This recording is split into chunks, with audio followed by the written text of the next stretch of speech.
میرے پاکستانیوں، آج میں آپ سے ایک موضوع کے اوپر جس مسلسل میں بات کر رہا ہوں، میں بات تو اسی پہ کرنا چاہتا ہوں، لیکن میں آج ایک اپنا لائے عمل دینے لگا ہوں کہ ہم نے اب اس ملک میں یہ جو ظلم اور نا انصافیاں ہو رہی ہیں، اس کے اوپر اب ہم نے کون سی پولیٹیکل ایکٹیویٹی شروع کرنی ہے، اور وہ میں میری جو پولیٹیکل پارٹی ہے، میرے جو کارکن ہیں، ان کو اور میں پاکستانی عوام سے مخاطب ہونا چاہتا ہوں کہ اب اگلا راستہ کیا ہے، کیونکہ مجھے آہستہ آہستہ اب یہ یقین ہو گیا ہے کہ اس کے باوجود کہ ہمارا ملک کا آئین بڑے واضح طریقے سے کہتا ہے کہ الیکشن 90 دن میں ہونی ہے، یعنی جب ہم نے اپنی اسمبلیاں پنجاب کی اور پختونخوا کی، جب ہم نے اپنی اسمبلیاں ڈیزالو کی، تو ہم نے اس نالج سے کی کہ پاکستان کا جو آئین ہے وہ واضح کر دیتا ہے کہ 90 دن کے اندر الیکشن ہونے ہیں۔ 91 دن کا مطلب یہ کہ جو بھی گورنمنٹ ہے وہ غیر آئینی ہوگی، یعنی یہ جو چیف منسٹرز کیئر ٹیکر کے اپوائنٹ کیے گئے ہیں، 91 دن ان کے اوپر آئین کی وہ شک لگتی ہے جس میں یہ آئین کی خلاف ورزی کر رہے ہیں، تو وہ ساری جو سزائیں اس کے ساتھ ہیں وہ ان کے اوپر لاگو ہوتی ہیں۔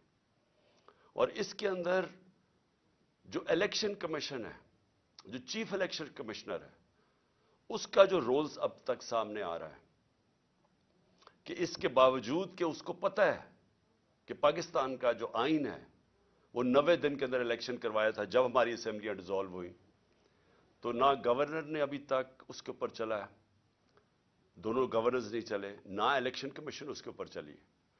اور جو سب سے حیرتناک بات ہے کہ الیکشن کمیشن بے بسی ظاہر کر رہی ہے کہ جی پیسے نہیں ہیں، وہ کوئی گورنمنٹ کا ادارہ میرے ساتھ تعاون نہیں کر رہا، کہ جی وہ کوئی کہتا ہے، ہر قسم کی ہم خبریں پڑھتے ہیں کہ جی پولیس نہیں ہوگی تو فوج نہیں ہوگی۔ تو میرے پاکستانیوں، یہ سمجھ جائیں کہ جس دن پاکستان کے آئین کے اوپر کوئی عمل نہیں ہوتا اور پاکستان کی جوڈیشری عمل نہیں کروا سکتی، یعنی جوڈیشری فیصلہ کرتی ہے کہ یہ ہونا چاہیے آئین، اور یہ آئین، کیونکہ جوڈیشری تو آئین کی انٹرپریٹیشن کرتی ہے، تو وہ جب ایک چیز سامنے رکھتی ہے کہ یہ واضح آئین میں، اور اس کے بعد کوئی بھی حکومتی کوئی بھی ادارہ ڈپارٹمنٹ یہ کہے کہ ہم جی اس میں تعاون نہیں کر سکتے، اس کے بعد ملک کا قانون ختم ہو گیا۔ اس کا مطلب یہ کہ جب آپ کے ملک کے آئین کے اوپر پاکستان کی عدلیہ عمل ہی نہیں کروا سکتی، تو یہ سمجھ جائیں کہ اس سے بڑی بربادی ایک ملک کی نہیں ہو سکتی۔ جنگیں ہار کے ملک بچ جاتے ہیں، پھر سے کھڑے ہو جاتے ہیں۔ ایٹم بم، 2 ایٹم بم کے بعد ایک ملک 10 سالوں میں خوشحال ہو گیا۔ بم، جنگیں، زلزلے یہ تباہ نہیں کرتے ملک کو۔ ملک تباہ ہوتا ہے جب اس ملک کا انصاف ختم ہو جاتا ہے، جب اس ملک میں رول آف لا ختم ہو جاتا ہے، جب اس ملک کے جو بنایا ہوا آئین ہے اس کے اوپر عمل ختم ہو جاتا ہے، اور جب ججز اپنی ججمنٹ سے ایک ملک کے اوپر امپوز نہیں کر سکتے۔ تو ہم آج ادھر کھڑے ہو گئے ہیں، ہم آج ادھر کھڑے ہیں کہ ہم تماشا دیکھ رہے ہیں۔ میں پولیٹیکل پارٹی کا ہیڈ ہوں، ہم انتظار کر رہے ہیں کہ کب 90 دن کے الیکشن کا کب شیڈیول آئے گا۔ ہم نے پھر سے میں کہتا ہوں کہ میں کوئی پاگل تو نہیں تھا کہ میں اپنی 2 گورنمنٹس گرا دوں، ڈیزالو کر دوں۔ ہم نے تو آئین کو سامنے رکھتے ہوئے ڈیزالو کیا۔ پہلے ہم ان کو کوشش کرتے رہے، ان کو کہتے، یہ جو امپورٹڈ حکومت آئی ہے ان کو بار بار کہتے رہے کہ دیکھیں یہ ملک آپ نہیں چلا سکتے، آپ کے پاس پبلک مینڈیٹ نہیں ہے۔ الیکشن سے جو آتا ہے اس کے پاس مینڈیٹ ہوتا ہے، جو آکشن سے آتا ہے، یعنی جو لوگوں کے ضمیروں کی قیمت لگا کے کروڑوں روپے حرام کا پیسہ خرچ کر کے لوگوں کو خرید کے گورنمنٹ کراتا ہے، اس کے پاس پبلک مینڈیٹ نہیں ہوتا، وہ اس ملک کو کبھی بھی نہیں سنبھال سکتا تھا۔ جدھر مشکل فیصلے کرنے پڑے، یہ کہتے ہیں جی ہم نے بڑے مشکل فیصلے کیے. انہوں نے کیا مشکل فیصلہ کیا؟ قیمتیں بڑھا دی. یہ کوئی مشکل فیصلہ ہے کہ آپ آ کے ہر بجلی کی، گیس کی، سب کی، اور یہ جو قیمتیں بڑھاتے جا رہے ہیں کہ جی ہمیں آئی ایم ایف نے کہا. ہم بھی آئی ایم ایف کے نیچے تھے، ہم 2.5 سال آئی ایم ایف کے نیچے تھے، ہمیں بھی کہا جا رہا تھا قیمتیں بڑھائیں. ہم نے اپنے ملک کی دولت بڑھائی، ہم نے ویلتھ کریشن کی، ہم نے وہ اپنے ملک میں زیادہ ڈالرز، تاریخ میں سب سے زیادہ ڈالرز لے کے آئے. ہم نے پوری کوشش کی کہ ہمارے ملک کی جب دولت بڑھے گی تو ہم قرضے واپس کریں گے. انہوں نے آ کے آئی ایم ایف کے کندھے پہ بندوق چلائی، ساری چیزیں مہنگی کر دی کہ جی آئی ایم ایف کہہ رہا ہے ہمیں، اور لوگوں کی کمر توڑ دی. اور جو آمدنی تھی جس سے ہم نے قرضے واپس کرنے تھے وہ سکڑ گئے. نہ ہماری ایکسپورٹس بھی نیچے آ گئی، ریمیٹنس بھی نیچے آ گئی. اب ٹیکس کلیکشن نیچے آئے کیونکہ انڈسٹری بند ہو رہی ہے. جو ہماری پیداوار تھی، جو کسانوں کا حال ہے، وہ اب کسانوں کی پیداوار جب نیچے آئے گی تو ہم نے قرضے واپس کیسے کرنے ہیں؟ حل یہ تو نہیں ہے کہ اور مزید اور قرضے لیتے جاؤ. حل تو یہ ہے کہ ملک کی دولت میں اضافہ کریں تاکہ ہم قرضے واپس کریں.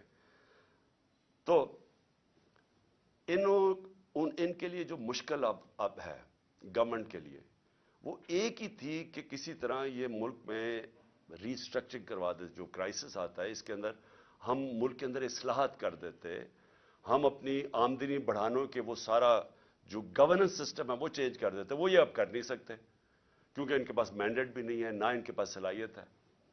لیکن میں آج اپنی قوم کے سامنے جو بات کہنا چاہتا ہوں کہ دیکھیں، اگر کسی کا خیال ہے، یہ میں پہلے بھی کہہ بیٹھا ہوں، کہ کوئی بڑا قابل، کوئی جینیس، کوئی اکانومسٹ دنیا سے باہر لے آئیں اور وہ ہمیں کوئی ایسی اکنامک پالیسی دے جس سے ملک اٹھ جائے گا، تو آپ کو سمجھنا چاہیے کہ اکنامک پالیسی ایک ملکی انوائرمنٹ کے اندر بنائی جاتی ہے. یعنی ایک ماحول ہوتا ہے جس کے اندر اکنامک پالیسی امپلیمنٹ کی جاتی ہے.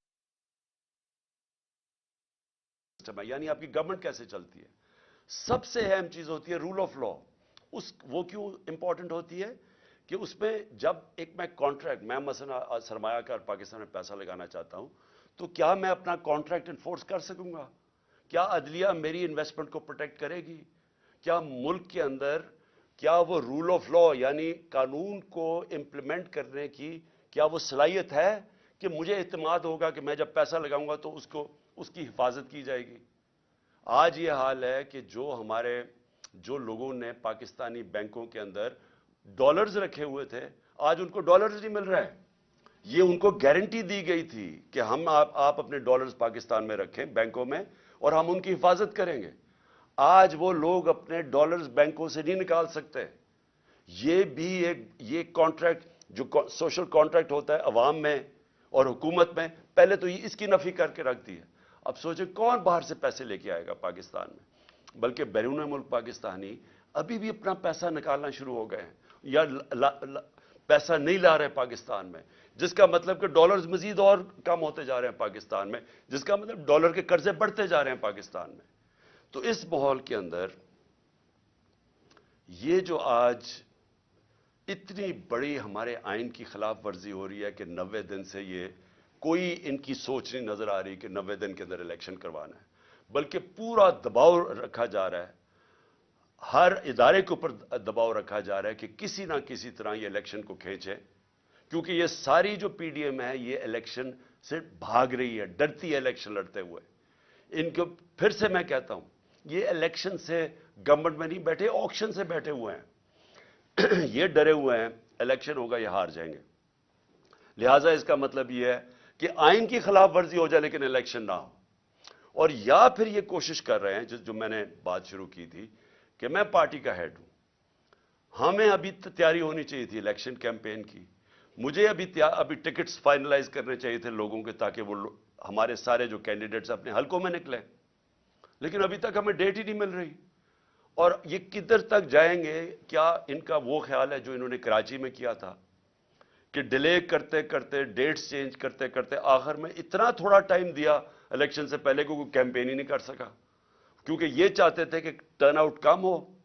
اگر لوگ کم نکلیں گے ووٹ ڈالنے کے لیے تو یہ سمجھتے ہیں کہ انہوں نے دھاندلی کر کے یہ الیکشن جیت سکتے ہیں. جو کراچی میں پیپلز پارٹی کا کراچی میں ووٹ بینک ہے ہی نہیں، کوئی پول سروے کر لیں، لیکن وہ الیکشن میں بڑا کارنامے دکھاتی ہے. وہ کیوں کرتی ہے؟ کیونکہ لوگ نکلتے نہیں اور دھاندلی کا موقع مل گیا. ہماری جو تحریک انصاف کی کوشش، جو ہم 16 جولائی کا الیکشن جیتے، اس کے بعد جو ہم اکتوبر کے اندر نیشنل اسمبلی کے الیکشن جیتے، جو ہم 16 جولائی کو پروونشل اسمبلی کے پنجاب میں الیکشن جیتے، ہم کیسے جیتے؟ کیونکہ بڑا زبردست ٹرن آؤٹ ہوا. پبلک، وہ کبھی بائی الیکشن میں اتنی پبلک نکلی نہیں، اس لیے ہم جیت گئے. اور دھاندلی کے باوجود ہم جیتے. سب ایک ہی پیج پہ کھڑے تھے، ساری پارٹیز ایک طرف تھی، ان کو پوری اسٹیبلشمنٹ کی بیکنگ تھی، الیکشن کمیشن کے ساتھ ہی. کیونکہ پبلک باہر نکلے، ہم جیت گئے. تو اب یہ مجھے خوف یہ ہے کہ کوششیں کر رہے ہیں کہ اینڈ میں جا کے اگر الیکشن ہو، بھی پہلے تو کوشش ان کی ہے کہ الیکشن نہ ہوگا اگر اینڈ میں، تو اتنی کم ٹائم ہمیں کیمپین کا ملے کہ یہ اس کم کیمپین کو استعمال کرتے ہوئے یہ الیکشن جیت جائیں. یہ اس وقت جو ان کی ہمیں نظر آ رہی ہے، ان کی پالیسی. اور میں اس لیے اپنی ساری قوم کو کہہ رہا ہوں کہ ہم، اگر یہ ان کا خیال ہے کہ ہم چپ کر کے ان کو الیکشن کو چوری کرنے دیں گے، یہ نہیں کر سکتے. اور یہ اگر ان کا خیال ہے کہ ہر حربہ استعمال کریں گے، اور پورا پریشر انہوں نے عدلیہ کے اوپر اب ڈال دیا ہے، ساری کوشش یہ ہے کہ کسی طرح الیکشن آگے جائے، تو اس کے اوپر ہم نے فیصلہ کیا ہے کہ ہم یہ جو ابھی میں تحریک اناؤنس کروں گا، ہم اس میں اب نکلنے لگے ہیں. میرا ذرا دوسرا اسی کا پہلو، اب میں جو اگلا پہلو لانا چاہتا ہوں کہ دیکھیں، ہم جو یہ پچھلے 10 مہینے میں ہم نے دیکھا ہے کہ پاکستان کی تاریخ میں اس طرح انسانوں کی بنیادی حقوق کی کبھی ایسی خلاف ورزی، پامالی نہیں ہوئی جو آج ہے. کبھی اس طرح بے شرمی سے، یعنی اسٹیٹ پاور استعمال کی گئی سیاسی مخالفین کے خلاف جو اب ہو رہا ہے. میں نے اس کی کئی مثالیں میں کئی دفعہ بتا چکا ہوں کہ جو شہباز گل سے شروع ہوا تشدد، اس کو ننگا کیا گیا، اس سے جو ظلم کیا گیا جیل میں، مجھے ابھی تک افسوس ہے کہ کوئی ان لوگوں کے اوپر کارروائی نہیں ہوئی جو ذمہ دار تھے اس کے. اس کے بعد اعظم سواتی سے جو کیا گیا، اب جو اعظم سواتی سے کیا گیا، وہ قوم ہل گئی. خاص طور پہ پہلے تو جو تشدد کیا، اس کے بعد جو ایک ویڈیو کیسٹ ویڈیو اس کی بھیجی گئی ان کی بیوی کو اور ان کی بیٹی کو. اس طرح کی چیزیں کبھی اس ملک کی تاریخ میں نہیں ہوئی کہ ایسی بلیک میلنگ اور ایسا اس ملک میں نہیں ہوا. اور اس کے بعد جو فواد چودھری کو اٹھایا، شیخ رشید کو اٹھایا، لیکن جو صحافیوں سے ہوا، میں اس لیے بار بار کہتا ہوں کہ یہ سارا کنیکٹڈ ہے. منہ بند کروانے کے لیے، بلیک میل کرنے کے لیے ساری کیمپینز کی گئی. ارشد شریف سے جو ہوا ہے، یعنی میں ارشد شریف کا اس لیے کہتا ہوں کہ اس طرح کی تو ہم نے کبھی سوچا بھی نہیں، تصور بھی نہیں کیا تھا کہ اس طرح کے ایک پاکستان کے بہترین انویسٹیگیٹو جرنلسٹ سے، جو اس کے اوپر ایف آئی آرز کاٹی گئیں، اس کو ملک سے باہر پھر دھمکیاں دی گئیں، اور وہ دیکھیں اس کو کہ ایسا وہ ایک مجاہد جو کھڑا رہا، رائے حق پہ کھڑا رہا، اور پھر اس کو جو قتل کیا گیا کیریا میں. یعنی اس طرح کی میرے ہوتے ہوئے تو کوئی میں نے مثال نہیں دیکھی. حالانکہ میں نے جنرل مشرف کا مارشل لاء دیکھا، وہاں کبھی اس طرح کی حرکتیں نہیں ہوئی جو ان 10-11 مہینوں میں ہوئی. اور اس کے بعد میں اور بھی جمیل فاروقی، وہ جا کے بتا رہے ہیں کیسے ننگا کیا گیا، ٹارچر. کتنے سوشل میڈیا کے ایکٹیوسٹ، ینگ لڑکیوں کو تو دھمکیاں، لڑکوں کو جنہوں نے اٹھایا اور اس کے بعد ان کو کسی سیف ہاؤس میں لے کے گئے، وہاں مار دھاڑ کر کے اس کو واپس لے آئے. اور اس سے یہ سوچا یہ جا رہا ہے کہ اس سے یہ کنٹرول کر لیں گے ملک کو. جس طرح ہم بھیڑ بکریاں ہمیں مار مور کے تو ہمیں ساروں کو کنٹرول کر لیں گے. یہ سارا ہو رہا ہے اس کے پیچھے. میں اس کے اوپر خاص توجہ ذرا دینا چاہتا ہوں کہ میری جو جے آئی ٹی ہے، میں یہ اس لیے آپ کے سامنے رکھ رہا ہوں کیونکہ میں یہ بار بار لوگوں کے سامنے اس چیز کو لے آیا ہوں. اس سے پہلے میں صرف کہنا چاہتا ہوں کہ 13 کی رات کو ایک ملتان کے اندر پیپرز درج کروانے کا جو ٹائم تھا، اس ایک انسیڈنٹ ہوتا ہے، نون لیگ کے اور تحریک انصاف کے کارکنوں میں کوئی تھوڑی جھڑپ ہوتی ہے۔ اسی دن رات کو نون لیگ کے کارکنوں کو کچھ نہیں کہا جاتا، ایک دو کے اوپر ایف آئی آر کاٹ دیتی ہے، ان کو کچھ نہیں کہا جاتا۔ 20 تحریک انصاف کے کارکنوں کے گھروں میں اس دن ساری رات 2-2 3-3 بجے گھروں میں گھسے، وہاں نہ چادر اور چار دیواری کی نہ انہوں نے پرواہ کی، جس طرح 25 مئی میں انہوں نے کیا ہمارے ساتھ۔ ایم پیز کے گھروں میں گھسے 2-2 3 بجے۔ بھئی آپ پولیس ہیں، یہ پولیس سے یہ کام کروایا جا رہا ہے، تو لوگ پولیس سے نفرت کریں گے یا نہیں کریں گے؟ کون سی دنیا کی پولیس یہ کرتی ہے؟ ڈاکوؤں کی طرح لوگوں کے گھروں میں گھساتے ہیں 3 بجے، اور وہاں جا کے عورتوں کے سامنے، ان کی فیملیز کے سامنے وہاں خوف پھیلاتے ہیں اور ڈراتے ہیں، دھمکاتے ہیں، چیزیں توڑ کے چلے جاتے ہیں۔ یہ کون سی دنیا میں ہوتا ہے؟ اور کدھر ہے انسانوں کے؟ اور یہ کون ہے؟ یہ پولیٹیکل ورکرز ہے۔ انہوں نے کون سا جرم کیا ہے کہ یہ جو 25 میں کون سا جرم کیا تھا کہ جو انہوں نے جس طرح کا ظلم کیا؟ اور آج دیکھیں کہ یہ جو کیئر ٹیکر گورنمنٹ جو ہوتی ہے نیوٹرل، اس کا مطلب ہوتا ہے کہ یہ بالکل غیر جانبدار ہوتی ہے۔ کیئر ٹیکر گورنمنٹ ایسی بٹھائیں جو ہمارے سخت مخالف، جس طرح یہ چیف منسٹر پنجاب کا بٹھایا ہوا ہے، اس کی چینل دیکھ لیں، یہ ہمارا بدترین مخالف ہے اور آصف زرداری کا بغل بچہ ہے، اس کو لا کے یہاں بٹھایا گیا۔ اور وہ آدمی جو کہ جس کا کردار مشکوک ہے، جس نے نیب میں سیٹلمنٹ کی ہوئی ہے، یعنی کرپشن کے اندر پیسے دیے ہوئے ہیں، اس کو اوپر لا کے بٹھا دیا۔ اس نے سارے وہ آفیسرز، ہم نے 23 آفیسرز کی لسٹ دی کہ انہوں نے ہمارے اوپر 25 مئی پر تشدد کیا، ان میں سے 16 کو یہاں واپس لا کے بٹھا دیا اور اہم پوزیشنز پہ بٹھا دیا۔ اور انہوں نے پھر جو کیا ابھی سے آتے ساتھ ہی، یعنی ہمیں ہے کیئر ٹیکر گورنمنٹ جو ہم نے والنٹیرلی اپنی گورنمنٹس ڈیزالو کی، آنی چاہیے تھی کیئر ٹیکر جو نیوٹرل ہونی چاہیے تھی، ہمارے مخالفین کو اوپر بٹھا کے، اور وہ ہراساں ہو رہا ہے اس وقت۔ ہمارا علی سائی ہیں، میں ذرا ایک اور آپ کے مثال، علی سائی ہیں داماد چیف جسٹس پنجاب کے، لاہور ہائی کورٹ کے، اس کے اوپر پہلے کسی آدمی کو پکڑا، اس کو بند کیا، اس کے اوپر تشدد کیا، اس سے کیس بنایا اس کے خلاف، اور اب اس کو نیب میں بلایا جا رہا ہے۔ عثمان ڈار ہمارے وہاں سیالکوٹ کے جو ایم این اے کے ایسپرنٹ ہے، ایک آدمی کو پکڑا، وہ حالانکہ اس کی کوئی پوزیشن نہیں تھی، اس کو پکڑا، اس کو کہا اس کے خلاف کیس بناؤ، تم سٹیٹمنٹ دو اس کے اگینسٹ، اس کو لے کے گئے، اس کو بند کیا، سیف ہاؤس میں بند کیا، اس کو پہلے مارا، دھمکایا، ننگا کیا، اس کے بعد کہا آپ کے بیوی بچوں سے ہم یہ کریں گے اگر آپ یہ نہیں کریں گے، اسے سٹیٹمنٹ سائن کروا لی۔ اور یہ صرف اور صرف کوشش ان کی کہ کسی نہ کسی طرح تحریک انصاف کو کمزور کیا جائے، ڈرایا دھمکایا جائے۔ اس وجہ سے میں وہ ابھی تحریک اناؤنس کر رہا ہوں اس کے بعد کہ ان کا جو آپ کا شوق ہے انشاءاللہ ہم آپ کا شوق پورا کر دیں گے۔ لیکن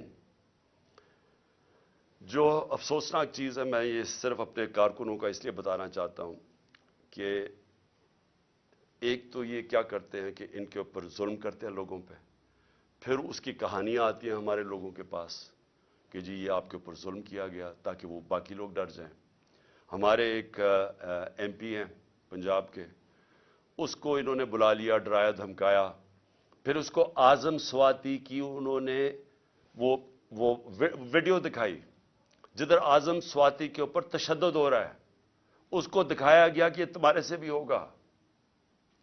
اعظم سواتی کے اوپر جب تشدد کر رہے تھے تو اس کو کہہ رہے تھے عمران خان کو بتائے، اس سے یہ ہم کریں گے۔ یہ ہمارے وہ لوگ ہیں جو ہم پیٹ کاٹ کے جن ایجنسیز کو پال رہے ہیں، وہ یہ دھمکیاں دے رہی ہیں۔ پھر وہ شہباز گل اس کے بعد سارا وقت پوچھے کہ جی بتاؤ عمران خان نے نہیں، اس نے تمہارے خلاف سٹیٹ، یعنی شہباز گل سے میرے خلاف اسے لے رہے تھے، ایویڈنس لے رہے تھے کہ بتاؤ کہ عمران خان نے یہ کروایا تاکہ مجھے پھنسا سکے۔ جس کو یہاں سرکاری نوکروں کو انہوں نے جو پنجاب میں تھے جن کو اب او ایس ڈی کر دیا، ان کو بار بار پوچھتے تھے جی بچاؤ کوئی کرپشن ہے، کوئی انہوں نے کچھ کیا، کوئی انہوں نے پیسے لیے کوئی پوسٹنگ ٹرانسفر پہ۔ یہ آج حال ہے کہ کیونکہ یہ چاہتے ہیں کہ ہم اس کرپٹ ان کرپٹ لوگوں کو مان جائیں تو اس طرح کے حالات ہیں. لیکن میں جو سب سے جو ہم سب کے لیے ایک فکر کرنے والی بات ہے، میرے اوپر حملہ ہوتا ہے، ایکس پرائم منسٹر، وہ پہلے میں کہتا ہوں کہ یہ حملہ ہونے والا ہے، میں بتایا سب کو، میں نے میڈیا پہ گیا، لیکن جنہوں نے حملہ کیا وہ سارے اقتدار میں بیٹھے تھے. ایک ڈرٹی ہیری تھا، وہ بھی پاور میں تھا، اس کے پاس ساری اندرونی پاور ہے. دوسری طرف رانا ثناء اللہ اور شہباز شریف. اب جب مجھے پتا تھا کہ یہ ساری جو پلاننگ ہو رہی ہے، کیوں اس کے بعد ہمیں تو پوری خبریں آ رہی تھی اور اندر سے خبریں آ رہی تھیں کہ یہ ہونے والا ہے. تو جب یہ ہوا، جب میرے پر وہ وزیر آباد میں انسیڈنٹ ہوا، تو میں اس کے اوپر ہم کافی بات چیت کر چکے ہیں کہ انہوں نے ایک دم کہہ دیا کہ ایک شوٹر ہے. جو جے آئی ٹی بیٹھی اس نے تھوڑی دیر کے بعد ثابت کر دیا 3 شوٹر تھے. اس کا فرینزک تھا بھی، 3 جگہ سے گولیاں، وہ خول ملے گولیوں کے. اور وہ جو سارا بیانیہ تھا کہ ایک شوٹر نے اور دینی انتخاب پسند نے کیا، وہ سارا ختم ہو گیا. اس کے بعد وہ جے آئی ٹی، میں بھی صرف آپ کو یاد کراؤں کہ جو پنجاب کی بنائی ہوئی جے آئی ٹی، اس میں نہ پنجاب کا جو ڈی پی او تھا گجرات کا، جس نے ویڈیو بنائی تھی، نہ وہ پیش ہونے کے لیے تیار، نہ وہ اپنا فون دینے کے لیے تیار، اور نہ جو سی ٹی ڈی جو ٹیررزم کی جو تھی، جو اس کو اٹھا کے لے گئی لڑکے کو، اس کے بعد جو شوٹر تھا اس کو جب اپنے پاس رکھا، انہوں نے دوسری ویڈیو بنائی، نہ وہ تیار ہوئے کہ نہیں ہم نہیں آپ کو، نہ وہ پیش ہونے کے لیے آیا وہ جو سی سی پی او تھا، اور نہ ہی انہوں نے اپنا فون دیا. یعنی پنجاب گورنمنٹ کی جے آئی ٹی کی انہوں نے خلاف ورزی کی. میں یہ پھر رول آف لا پہ آ رہا ہوں کہ یہ جب اس طرح ہونا شروع ہو جائے تو گورنمنٹ تو ختم ہو جاتی ہے. سٹنگ گورنمنٹ ایک تفتیش کر رہی ہے، جس پارٹی کی پاور میں ہے گورنمنٹ، اس پارٹی کے سربراہ کے اوپر قاتلانہ حملہ، اس کے اوپر پولیس والوں نے منع کر دیا. پھر جے آئی ٹی جو بنی، اس کے 4 ممبرز نے جا کے ایک دم جے آئی ٹی کے خلاف بیان دے دیا. پروسیکیوٹر جنرل نے پھر ان 4 کے اوپر تفتیش کی اور ان کا ان کے اوپر ایکشن لینا چاہیے، انہوں نے جان کے سیبوٹاج کیا. کس کے کہنے پہ یہ ہو رہا تھا؟ اب سوچیں وہ کتنا طاقتور ہوگا جو اس کے باوجود کہ ہم پاور میں بیٹھے ہیں، ہماری پولیس ہماری بات نہیں سن رہی تھی. یہ ہوتی ہے رول آف لا. اب سوچیں کہ اگر ہماری گورنمنٹ کا یہ حال تھا کہ ہم اپنے سربراہ کے اوپر جو اس گورنمنٹ کا پارٹی کا ہیڈ تھا، اس کو انصاف نہیں دے سکے تو باقیوں کو کیا انصاف دینا تھا؟ اس گورنمنٹ نے کس کی بات سن رہے تھے؟ اور اب آپ سنیں کہ اس کے بعد اب کیا ہوتا ہے. کیئر ٹیکر گورنمنٹ آتی ہے. کیئر ٹیکر گورنمنٹ کا صرف کام الیکشن کروانا ہے. آن گوئنگ انویسٹیگیشن ہے جے آئی ٹی کی. جے آئی ٹی نے فائنڈنگز سامنے آ گئی. کیئر ٹیکر گورنمنٹ آ کے جے آئی ٹی کو پہلے تو روک دیتی ہے، پھر وہ جو آفیسر کام کر رہا ہوتا ہے اس کے اوپر اس کو ایس ڈی بنا دیتی ہے، ریکارڈ سیز کر لیتی ہے. اب یہ ذرا سنیں، ریکارڈ سیز کرتی ہے تو یہ آج ہوتا کیا ہے؟ عدالت پہلے تو وہ جو جے آئی ٹی کی تفتیش ہو رہی ہوتی ہے، اس کے اندر جب وہ کیس لگتا ہے پچھلی باری، تو وہ کہتے ہیں جی ہمارے پاس تو ریکارڈ ہی نہیں، اور وہ ریکارڈ ہی نہیں دے رہا. اینٹی کرپشن کے نیچے جو اپنا آدمی اینٹی کرپشن کے اوپر یہ لے کے آتے ہیں، اپنے کا مطلب شہباز شریف کا آدمی، وہ ہمیں ریکارڈ ہی نہیں دیتا. یعنی جے آئی ٹی کو جو عدالت کے سامنے وہ ریکارڈ ہی نہیں دیتا جو اس کے پاس ریکارڈ پڑا ہوتا ہے. پھر وہ جو عدالت اسے کہتی ہے، اینٹی ٹیررزم کورٹ جو گجرانوالہ کا ہے، وہ آرڈر کرتا ہے ڈی جی کو کہ ریکارڈ پروڈیوس کرے، ہمارے سامنے ریکارڈ لے کے آؤ. پہلے وہ ریکارڈ نہیں لے کے آتا، پھر دوسری 2 پروسیکیوٹرز جاتے ہیں اینٹی کرپشن میں وہ ریکارڈ لینے. جب وہ وہاں جاتے ہیں تو پتہ چلتا ہے کہ صرف 11 صفحے رہ گئے ہیں، سارا ریکارڈ جے آئی ٹی کا غائب ہو گیا، اور صرف اس میں سے 11 صفحے رہ گئے ہیں. چن کے وہ 11 صفحے جن کا کوئی بیمان ہے. یعنی جے آئی ٹی کو سیبوٹاج کر دیا گیا اس نئی گورنمنٹ نے. اور پھر سنیں ذرا، اب میں ذرا پورا اس کو سمجھاؤں اب یہ کیا ہوا ہے. ایک جو ہوتا ہے جس کو جیل میں رکھا ہوتا ہے، اس کی بیل ہو جاتی ہے. یعنی 2 آدمی جیل میں، ایک کو بیل ہو جاتی ہے. اور کیونکہ ہمارا کیس نہیں رجسٹر کرتی، کیونکہ